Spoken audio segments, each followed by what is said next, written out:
Hey, what's up, y'all? Welcome and welcome back to my channel. My name is 𝐂𝐶. How are you doing? Let me know in the comments down below because I genuinely want to know how you're doing, how's your day going, all of the things. So let's talk about it in the comments down below. All right, you got me? All right, I'm gonna hold you to it. So I have something really cool to show you today that I really think you're gonna like, you're gonna vibe with, and you're gonna enjoy. So basically, I was invited to be a guest on the Multi.D.mensional podcast hosted by Darian. And when I say good vibes, good conversation, I mean, it was that. Like, it gave very much that. And so we talked about how our environment, how we grew up impacts our transition into adulthood. And like I said, it's really good conversation, and I think it's something that maybe you guys can relate to. So I will have all of the links in the description box. There's an audio version and also there is a visual version, so no excuse not to check it out. No excuse. All right, so let me tell you what I did for you in this video. So what I did is I took all 4 episodes and I pretty much gave you guys a sneak peek. I edited into one little 15-minute to 20-minute footage for you guys, so you can just watch and get a sneak peek and get a feel of the good vibes. So in that way, you can go straight to his channel, go straight to his podcast and listen. And if you're a visual person like me, you can watch it. And also come back and let me know what you think. Let me know on Instagram. Hit me up on Instagram in my DM and let me know what you think of the episode, what resonated with you, and all of the things. Yes, let's talk. All right, because I love talking to you. So let's keep that going on the socials. All right. Also, go show Darian some love as well. And he has really good content on his channel and on his podcast. And we kind of do similar things. Like, we talk about life, we talk about evolvement, growth, healing, and it's a vibe. So definitely go check it out. Now, before we get into the sneak peek that I got for you guys, all right? Before we get into all that, all of my new people, y'all knew it was coming. Y'all already knew it was coming. You thought I was gonna forget. So all of my new people, what are you doing? Subscribe and turn on the post notification. Become a real one. Be a part of the real team. I call all of my supporters the real ones because I feel like only the real ones can relate. Only the real ones are gonna support. They're gonna subscribe. They're gonna like. They're gonna comment, and they're gonna vibe with us. So definitely subscribe and be a part of the team. You are welcome. This is a respectable and safe space for us to just vibe, talk, and connect. So if you're about that, come on, what you waiting on? Also, definitely give this video a thumbs up so I know you guys like it. And also, on top of that, it shows YouTube and the rest of the world that this team ain't nothing to play with, okay? Period. We got good quality content over here. So with that being said, we're gonna get right into the video. A little crazy, little sexy, little cool, little rough around the edges, but I keep it smooth. I like that. What was it like growing up? Just going back to the childhood, take it back. So originally, I'm from New York. So I came here when I was 6, but I would go back and forth as a child. So I'm originally from Queens. I lived in Brooklyn a little bit. So it was like me living in 2 different worlds, living in Baltimore City and then going to New York and seeing that dynamic. So it gave me 2 different experiences, and it made me more open-minded and just like experiencing 2 different lifestyles.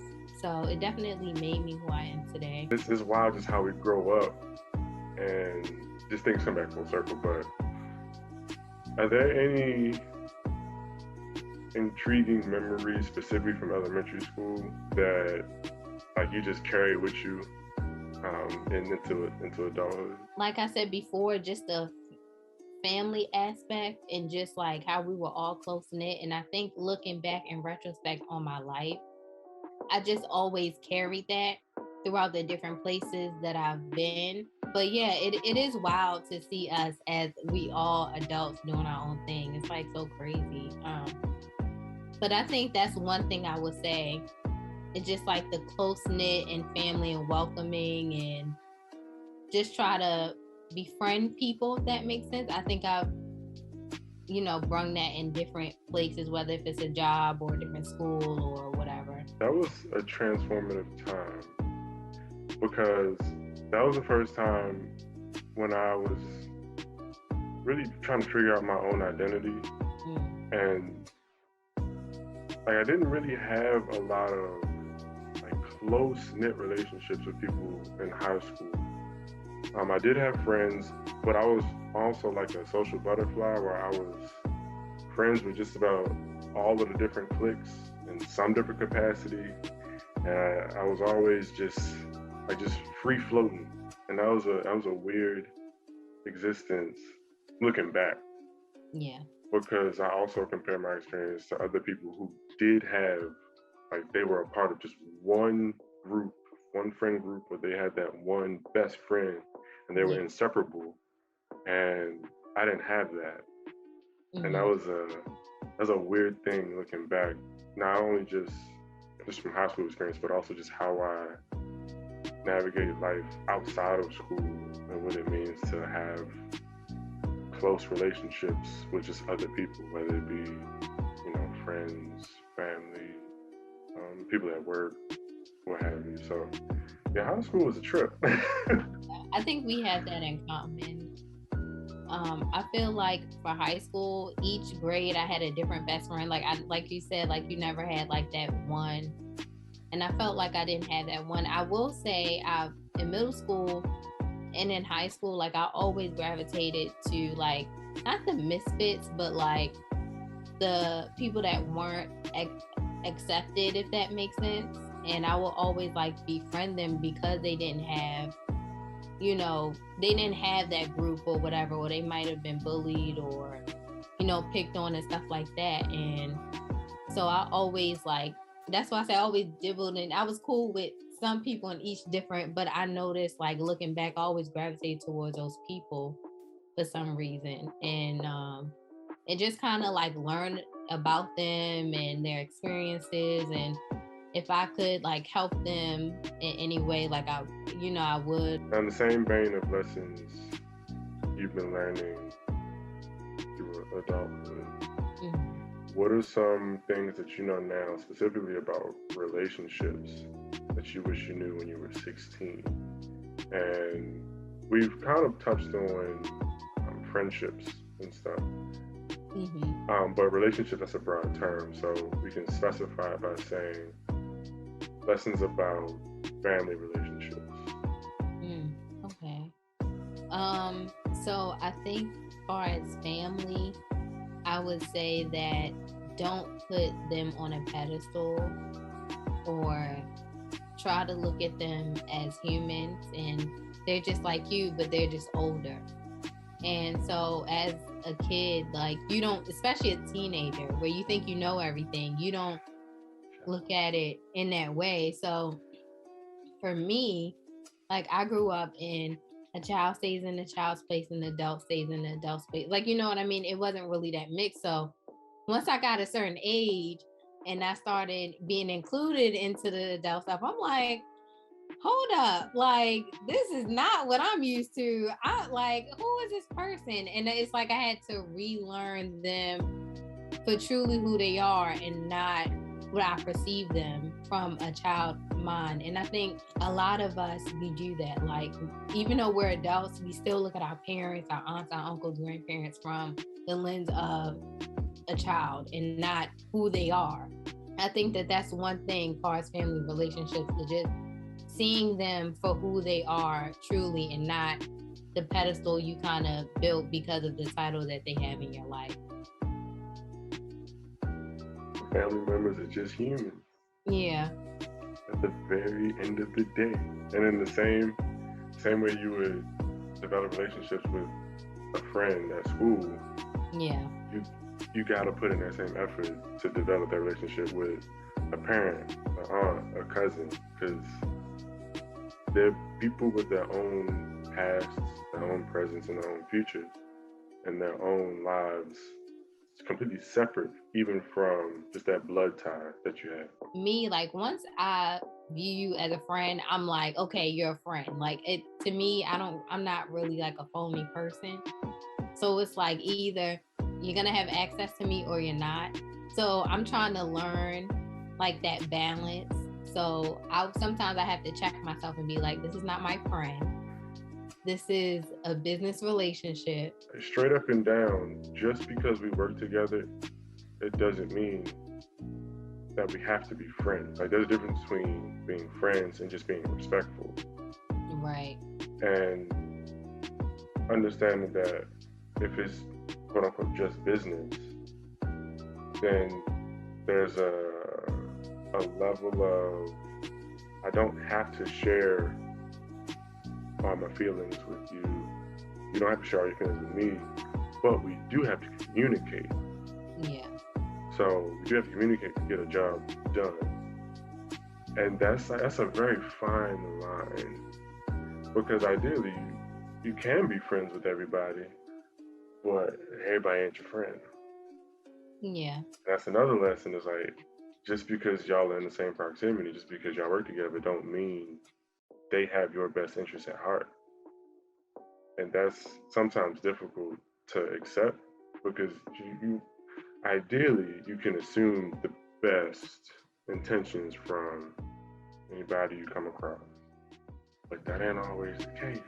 I think expectations is a huge thing about transitioning into adulthood. You have to realize that you have to speak up and communicate. It's not like if you communicate and then they still do the same thing, then that's different. But if you don't say, this is what I need from you, and also like you said, knowing your love language is important, and knowing somebody's, regardless of what type of relationship it is, what is their love language? Because people show their love and how they care for you through their love language, not yours, unless you actively teach them, this is how I perceive love or affection or gratitude or whatever. So, and I think, we have to realize that, is that they're going off of theirs, not yours. So, like you said, communication is important, and comprehension is important too.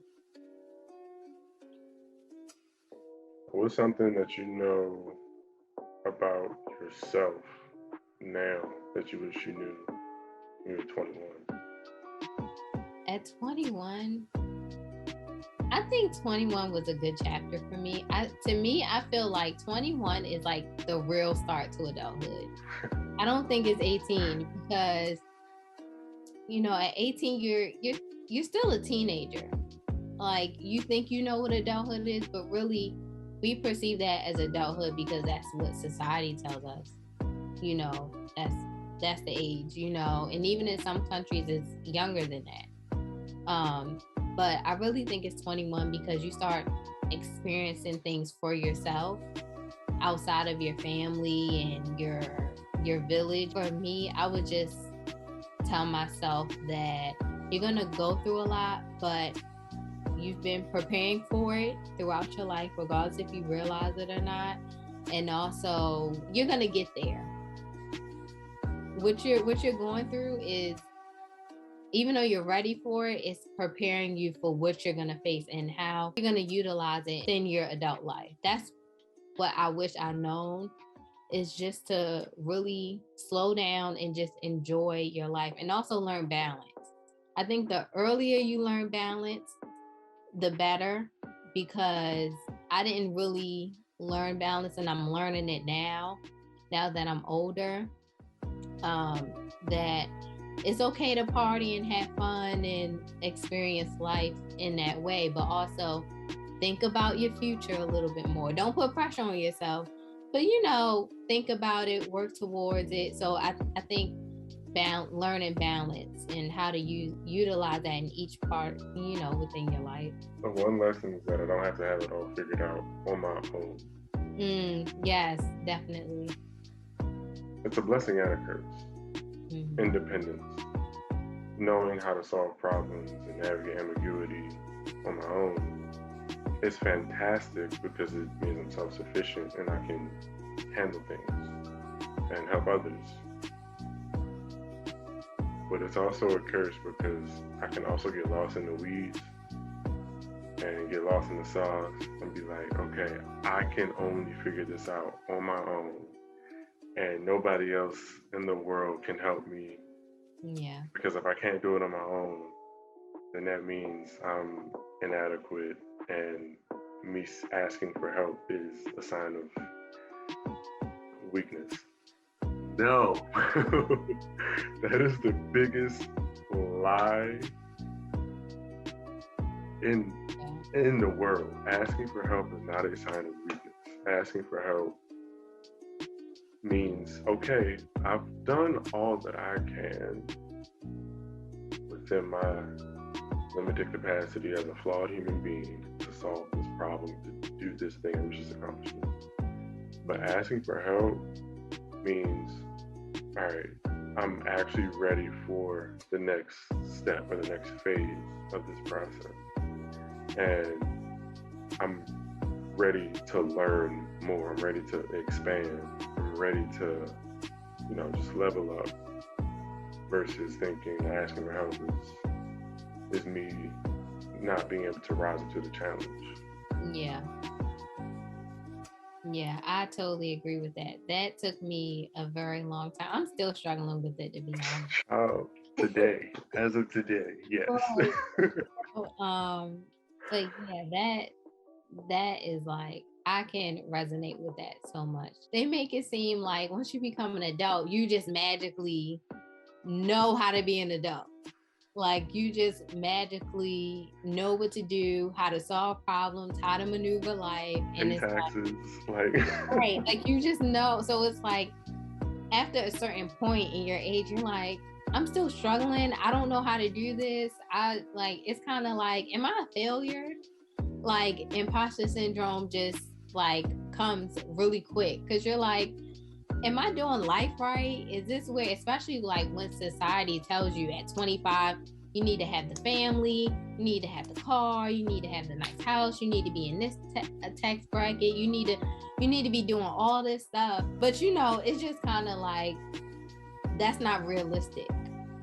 It's not realistic. But you think like, okay, I hit, because I know when 24, I don't know about you, but when 24 hit, I was like, wait, did I just waste my adulthood? Like, what is going on? Like, I thought I was supposed to have everything figured out, and I don't. Like, I'm so lost. And I had to have that talk with my parents that, no, it's okay, and you can ask for help, and it's okay to be 27 and still asking us for help, or asking different adults, like, how do you maneuver life? What helped you? What lessons you've learned?